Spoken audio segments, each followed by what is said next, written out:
everyone, and welcome to this conversation presented by White House Custom Color. I'm Jed Toffer. Thanks for listening. You know, my wife Vicki and I have owned and operated our photography studio, V Gallery, for 20 years now.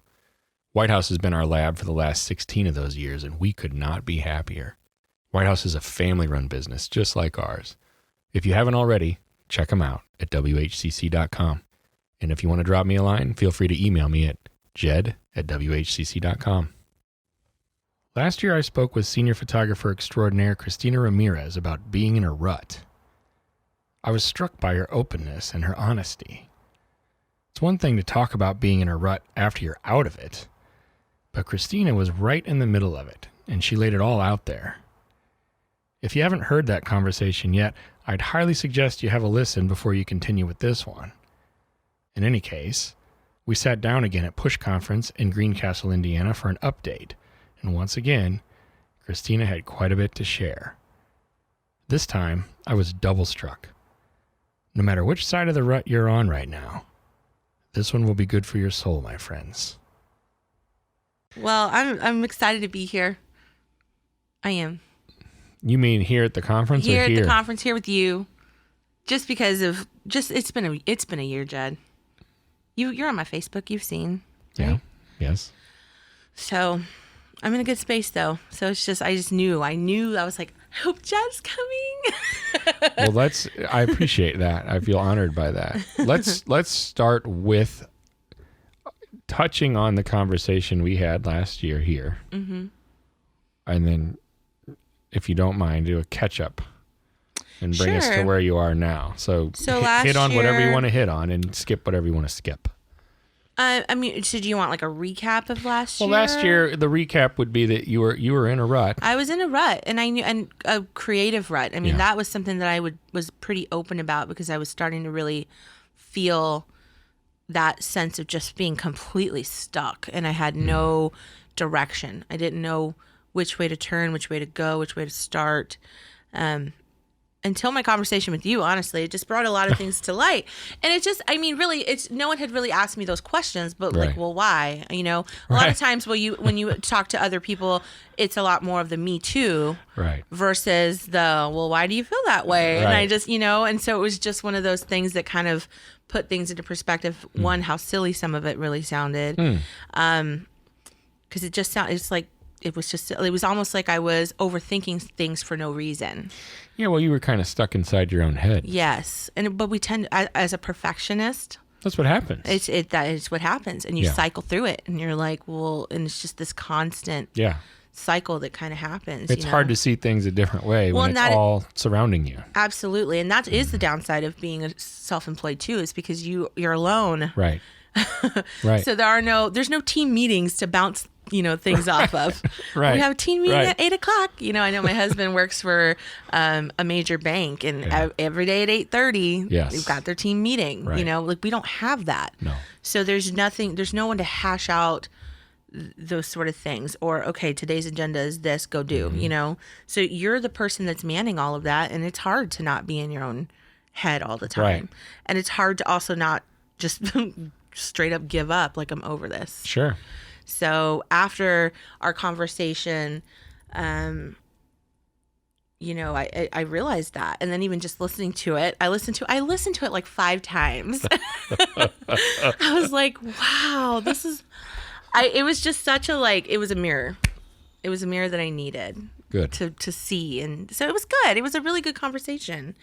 And, I know a big part of it at the end was just within that 30-minute therapy session. I said, okay, I'm going to just buy the lights. That was the biggest thing. I was afraid, to buy studio lights. It was something that I was, I've been a natural light photographer for 9.5 so years, shooting and specializing in senior photography for 7 years.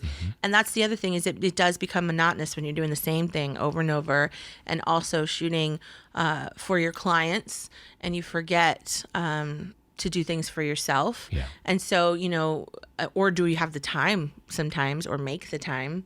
And so, the studio was something that I'd always just been in love with, and was something I always felt I couldn't do. And after our conversation, we ended it with just play. Just by the light. Just play. Even just that. Just get out there and play. Yeah.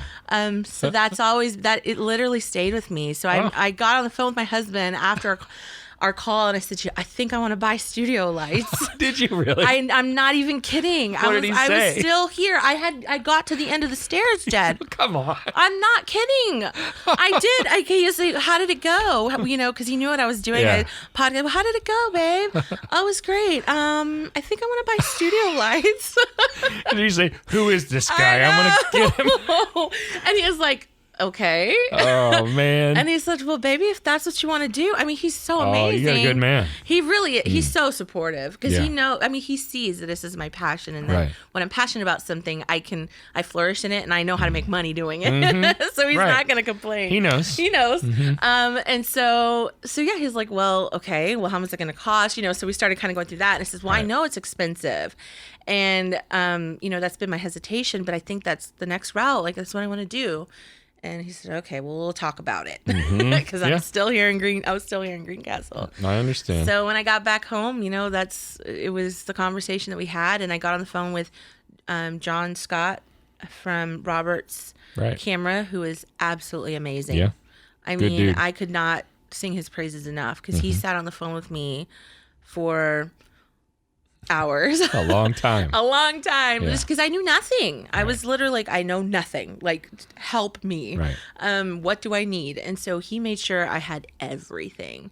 And even down to the dimensions of my studio and what would fit in there and what would work and what would look good and the sort of light setup and what was I going to use it for. I mean, he did the whole assessment and helped me come out with what was going to be the best decision for me and the best bang for my buck, I guess you could say, if I was going to spend the money. Right. So I bought the lights. I did it. And that was it. And then that was it. Kind of. I don't know. And so for me... Well, taking the step in buying the lights... was huge. Was the big piece for you. It was a big piece for me. That and also just what am I overthinking for? Who cares if I start to shift my image around? Right. Who cares? Right. So then what I realized was that it was more than me just being in a creative rut. I realized I was burned out. And there's a difference. Because I was over it all. It was just this place of, it became a job. So it was worse than what you even thought it was. It was way worse than what I thought it was. Okay. Yeah. And I was just tired. I was exhausted. And so I realized that. Unfortunately for me, I had, tragedy struck. I was pregnant last year, when we did the podcast, and I lost my baby, at 18 weeks gestation. So, I was 4.5 months pregnant, and that was hard. It was the hardest thing I've ever experienced in my life. So, to go through something like that, where your world literally gets turned upside down, I was forced to face things differently. And so I bought the lights, and 2 weeks later, unfortunately, is when we lost her. And then the lights came in like another 2 weeks after that. So the lights just sat there for like months. Right. They just stayed in their boxes.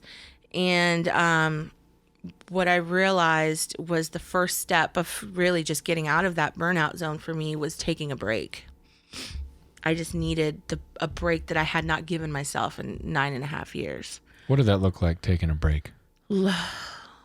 It was a mixture because I was grieving. Yes. So it was a lot of just nothingness for me. Yeah. And I'd been when you talk about a busy schedule, so to go from going full speed ahead, busy schedule to nothingness, it was such a stark contrast and difference for me. And, I just didn't, I think had I not been in a grieving process, I would not have known what to do with myself. Yeah. But I really wanted to walk through the grief. Right. And so I was consciously allowing myself to just be in the moment of where I was then. So it was just nothing. I did a lot of nothing. I laid in bed. I cried. Right. I, watched Netflix. I wrote and I journaled a lot. You let yourself be very, very sad. I did. And that for me, if you know me, anybody that knows me Right. knows that I am rainbows and butterflies. Right. No, you are, and it's legit. And too. I think that whenever, it was like, people were probably concerned because they knew that, like, oh my gosh. Well, you are able to see, you say the rainbows and the butterflies, but you're able to see the glass half full. Absolutely. You're able to see silver linings. You're very positive, but correct me if I'm wrong. I'm taking a little bit of a leap here, but I feel like you were in a situation where there wasn't a silver lining. No. There's no glass half full. This is devastation. Absolutely. And tragedy, and you were in a position where you could have lied to yourself a lot, right, or been in denial or whatever, but you let yourself grieve. Absolutely. Yes. I had to. I think I had to. Yeah. Because I'm also not the type of person to dwell. And I didn't want to sit in that. And I just knew if I am going to keep ignoring this, it's going to keep resurfacing. Right. And it's going to get worse before it gets, and it's like, if this is the worst of it, let me deal with it now. Yes. And, it's been, I don't even know how many months now, because I've had to stop counting the days and the time, and, I had to let that go. Yeah. But it's been maybe 9 months, I would say, 10 months. And I still, obviously, it's still very raw. I still cry when I talk about it. Yeah. So I'm going through my process, but I'm definitely in a much better space. And I think that because I allowed myself. Yeah, you gave yourself room. I gave myself room. Yeah. And I was in a really fortunate position to be able to do that. Sure. Because not everybody can. Right. Some people they give you a 1 week bereavement time. Right. And you got to get back into the trenches. Right. So I'm also very, very grateful that I was able to take, that is not something that is lost on me. Right. I'm very aware of that, to know that I was able to do that and take the time. But it is something that I needed. And I think anybody who's facing burnout, even if just a break, it doesn't have to be straight nothingness or, anything like that, but just allowing yourself where you don't pick up a camera, because I didn't pick up a camera. I let it go. Right. I didn't think about what the next steps were. I didn't, and I had business that was coming in. Luckily, what floated my business for the fall was siblings of past senior clients that I had. And they were literally like God sent to be able to help. So it's not that I didn't work at all.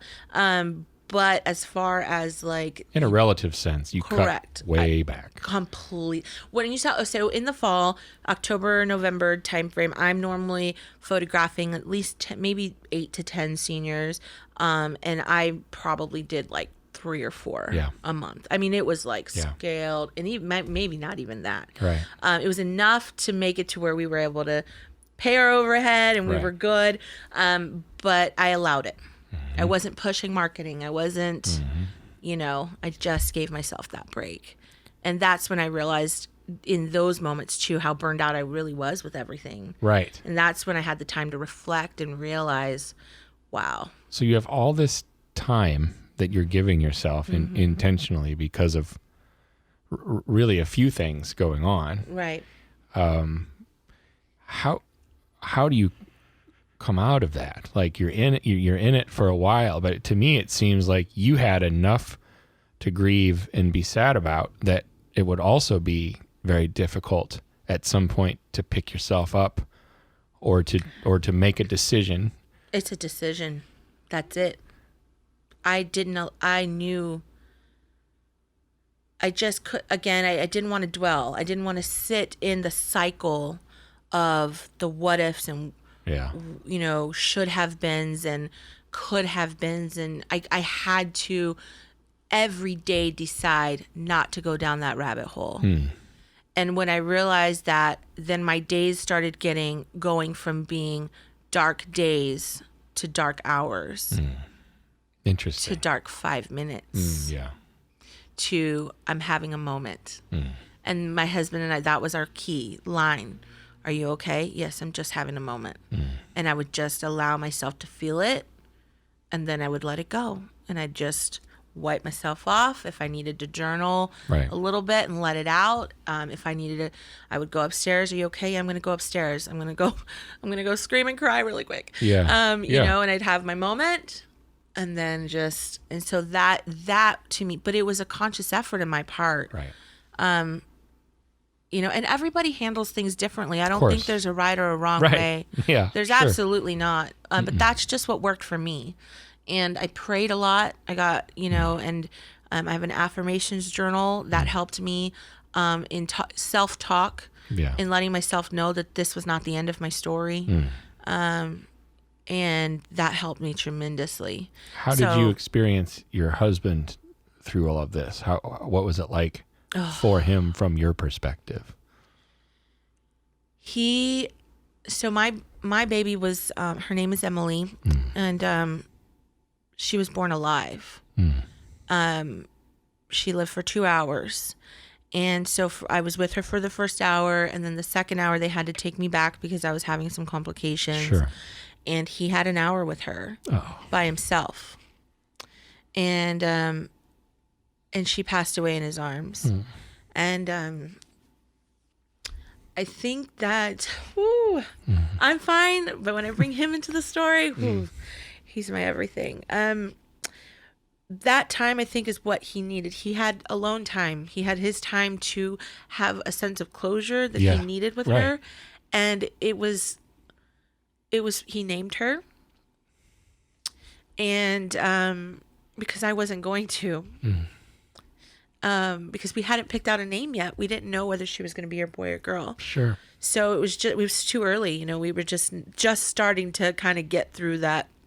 It was 4.5 months. I'd just gotten out of my first trimester, and you know, so we hadn't even gotten to that stage yet. So he named her and had that time. And so, but I think because of that, he was able to be strong for me. Oh. And I mean, not to say he didn't grieve through the process, because he did. We had our moments together, but we'd never been closer. And he's just been amazing through it all. And, you know, and he admitted to me, like, some of it he didn't understand. You know, we've just been very open and honest with each other. And so he's like, you know, I don't understand it from your perspective, but I understand it just generally. Like, I can make sense of what you're going through. Yeah. And I can't even imagine that, you know? And so because of that, he was just my rock. I mean, he never questioned when I cried. He never got upset with me. If we're watching TV, and I mean, there were instances where babies were being born or things like that were happening, and I would just have my moments. Of course. And he was just very sensitive to all of that. So I just got very lucky, you know, and I don't know. It's just, he's had his own way of processing it. Of course. But we never bumped heads when it came to our own grieving things. So I think that also helped in my process. That's beautiful, though. Yeah.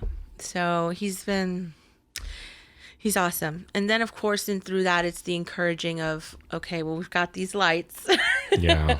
Why don't you go shoot them? So at some point it really did, for you, it really did come back to that, because they're there still. Yes, it did, though. Yeah. It did. It was crazy how it all happened, because then I was able to say, well, I miss shooting.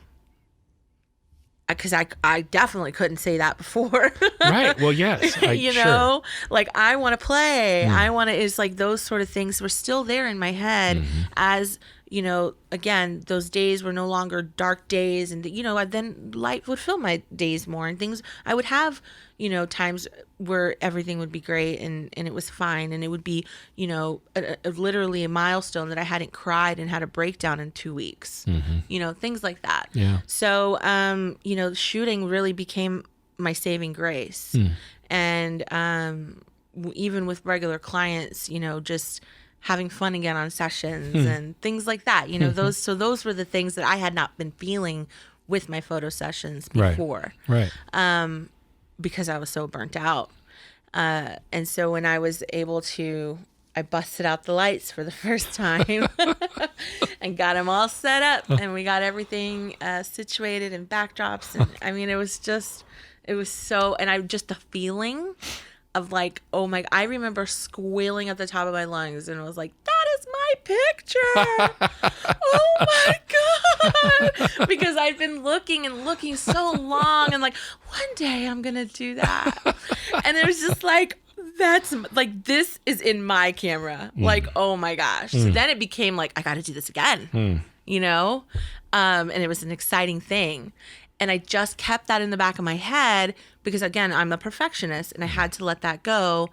And not everything had to be perfect. I didn't have to have everything, you know what I mean? Like the perfect styling, hair and makeup artist, all of other stuff. It was, hey, I've got this new equipment that I want to test out. Do you want to meet me at the studio at 3? Wear whatever you want, do your own makeup. Right. And so I would have, past clients come. Of course, they're not going to turn that down. Are you kidding me? So it was easy to just get people in there for me to be my test models. Well, I kind of learned and played with my lights a little bit and figured out within my studio how far the octobox needed to be. And, I have a black backdrop and her hair is dark and it's blending in, And so I was teaching myself how that all worked. Yeah. And just that process of it was so fun because I had not been a newbie at something in years. Well, that in and of itself is interesting too, right? Oh God, it felt so good. Right. Like it's so challenging because when I tell you I can go outside and I don't even have to think. Right. I literally turn my camera on, and it's almost like when you drive a car and you don't remember how you got home. Like I don't even remember me actively moving my setting buttons. It just is, and I start shooting and I just go. Right. So for me to have to put a pause on it, and not only with lights, but then also the posing aspect of it, because I don't have the clutch of walls and stairs and chairs that are randomly placed around in locations and curbs and trees. I have a stool. Right. And if I turn her the other way, now I got to shift all the lights around. It was just that process for me was like, it was very vulnerable. Right. And I would even tell my clients, I am going to be very vulnerable right now because you're used to seeing me on my game and not having to think about anything. Right. And I'm just going to tell you right now, I don't know that you're going to get a gallery of 20 images. Like 5 is what we're going for. Right. But it was so fun to just be in that space of being new to something where it wasn't second nature to me. But on the front end, it's scary. Oh, so scary. But that's why I was afraid. Right. I was like, I don't know what I'm doing. Because I remember you asking, well, what are you afraid of? I don't know what I'm doing. Right. But you found that once you were in it, once it was happening, once you had gotten over that initial hump, and you bought those lights. Yes. And then after everything, and then you decide, well, I have these lights. Right. Right. And you jump into it, you found that learning again, because that's essentially what was happening. Correct. Yeah. Was an invigorating experience. Absolutely. For you. It gave me a high that I hadn't felt in forever. Oh my gosh. And I still get that because so that when I started messing around with it, so I lost Emily in September. I think my first studio shoot was in maybe Christmas break time frame, December, January. So it's been 3-ish months. And then, and so, it was just like, oh my gosh, this is so fun. And so I'm still like that now where, I'm obviously nowhere near getting out of that newbie zone, but I embrace it now because it's just, I did a shoot like a week ago because I love beauty photography. Right. Love it. And so then I got into a space of, well, why not just try it? Because I literally the question you asked me when we talked about taking, well, I can't post a moody photo because I'm not a moody photographer. And you said, well, why not? And what will happen if you do? And I'm like, what's going to happen? Okay, you're right. That sounds ridiculous. So, funny. It's just, I literally through all the things, it's not, why not? I don't have to post it. Yeah. if it's just me having fun, why not? Yeah. So I've been experimenting. I shot on a pink backdrop, and I made like candy glasses, and just fun, creative stuff. And it almost has become, what has happened is, being in that newbie zone, I started off with just playing, where nothing was planned. I just had them show up. It was literally, the plan was having no plan. And that was powerful too, because then not only did I do it in the studio, I started to do it outside. Yeah. Like, okay, well, I normally shoot at 6. Well, today, why don't I just try shooting at 3 and see what happens? So you took that and applied it. I applied it to everything. Pieces, right. All the things that I'd been afraid to just do, I literally was like, well, why not? Right. Okay, let's just play. Come on, let's get out there. It just became like this mantra for me. And then what ended up happening was I started having photos that I'm like in love with again. Yeah. And it was my favorite, my squill, I call them my squill-worthy moments weren't, 7-8 months ago. It was, oh yeah, I had one last week. And it's just so fun. That's awesome. So yeah, it's just been one thing. I'm telling, and what happened for me was that it snowballed. And then I wanted more of that. Mm-hmm. And then the feeling of being stuck in my brain, it's almost as if the yarn started to unravel a little bit, and then the ideas have just been nonstop. I mean, now I'm like, we're listening to music in the car, and I tell my husband, I pause it, and I'm like, oh my gosh, that song. Yeah. And then I'm getting inspired by things that I've never been inspired by, So it's just been such an exciting time for me. I haven't felt that in a really long time. I really haven't. So yeah. Feels good, Jen. It's good to see. It's good to see your face lit up the way that it is, despite going through something so difficult. Honestly, yeah. My hat's off to you. Thank you. And I appreciate you sharing it. That's something that you could keep, but I think to share it can be helpful for you. But my hope is that it reaches other people too and does the same. Absolutely. For them. Yeah, I hope so too. And I think that unfortunately it's for many people, because it's not just women who've come up to me after sharing my story, men too. Mm-hmm. I don't know why there's this stigma of silence around it. Nobody talks about it. And it can be very lonely, but it doesn't have to be, because the truth is so many people unfortunately have experienced the same thing or in different capacities and things like that, but it all feels the same. Yeah. And it doesn't matter at what point it happened, whether, it was an early term miscarriage or, and I hate the term miscarriage. It's horrible, but that's a whole nother thing. Right. Or like for me, mine is technically called a late miscarriage, but my baby was born alive. Yeah. So it's like, it's just such a weird thing, but I don't mind talking about it. I don't mind sharing my story. It's almost a sense of counseling for myself. Sure. I guess just to kind of share and really, I think that I've come to the point where I don't want it to be a sad thing. I get it. So, and I have to keep talking about it if that's the case. I get when there are the really horrible, sad things that you are tired of being sad about. Absolutely. Yeah. And it's a choice. At the end of the day, it's a choice. So I think that that's something that a lot of people can resonate with, because all of us have been there. And my hope, though, as I've gone through this, and when I talked about, transitioning out of burnout here at Push, I told, I say that I just hope that people are not faced with tragedy first, before you realize you're burned out. Yes.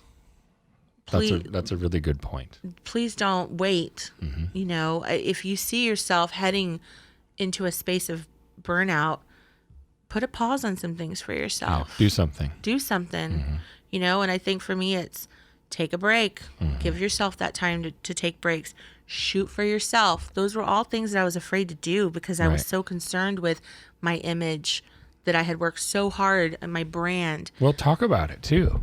Yeah. I mean, just hearing what you said about our conversation, having no idea that that's what happened, honestly. Right. But just to talk to somebody about it. Right. And somebody who's outside your circle who can literally just say, well, so? Well, I always tell people, because they know that my wife and I have worked together for a long time, when I say to them, when I say talk about it, I don't mean to go to your spouse. That's not what I mean. And I also don't mean don't talk to your spouse. Absolutely. No, yeah, he knows everything. But bring somebody else into the mix. Somebody that you trust, somebody that's worth that conversation. Right. And that will give you the time. Right. Or it can be a complete stranger. Sometimes. It wasn't our case. I sure was. And I'm like, okay. Don't know who this man, my husband, who's Jed. This man that is making me spend all this money. Oh, my word. I'm just kidding. Well, maybe someday I'll get to meet him and he'll shake my hand very firmly. Well, and he'll probably thank you. Oh, well. Because even a couple of weeks ago, I did a shoot out at the river, and when I tell you my brain is just finally on fire, I mean, I'm just like, I have so many ideas. And I'm actually acting upon them, because before I was afraid to do it. But now I'm in this motion of like, why not? Let's just get out there and play. Let's just have fun. If nothing comes out of it, so what? And if I get magic, awesome. But I did a session, and every session he says, how was your shoot? And, burnout phase was like, ugh. I mean, it was all right. Right. So what's for dinner? Right. Right. And this time, and so lately it's been, oh my God, it was so amazing. So the other week, a couple weeks ago, when I came back from a shoot, I called him after a shoot, and how was it? And just my excitement, babe, the pictures, I cannot wait. And then I get home and I rush to him, and I'm like, you have to look. And it's like this, he's like, babe, I have not seen you this excited in so long. This is awesome. Like, I'm so happy for you. And then as I'm editing, and look, normally he's just so used to seeing, like, he's like, whatever. But just like, wow. And then even he's like, geez, that's good. That's great. So it's been cool. So thank you, Jed. Thank you for our therapy sessions. You are welcome. Thank you. I appreciate it. It's an honor to be on this side and to hear and to see really what's happened. Well, and it can happen. So if you are burned out, listeners out there, pull yourself out of it and give yourself some grace and allow yourself to go through the motions. I love that. I love give yourself some grace. Give yourself some grace. That's good. Because we definitely don't do that enough. Oh, amen. Yeah. Do this real quick for me. Tell people where to find you. So I'm on Instagram at Christina Ramirez Photography. I'm also on Facebook at Christina Ramirez Photography. And the same for website. Thank you. No problem. Thank you.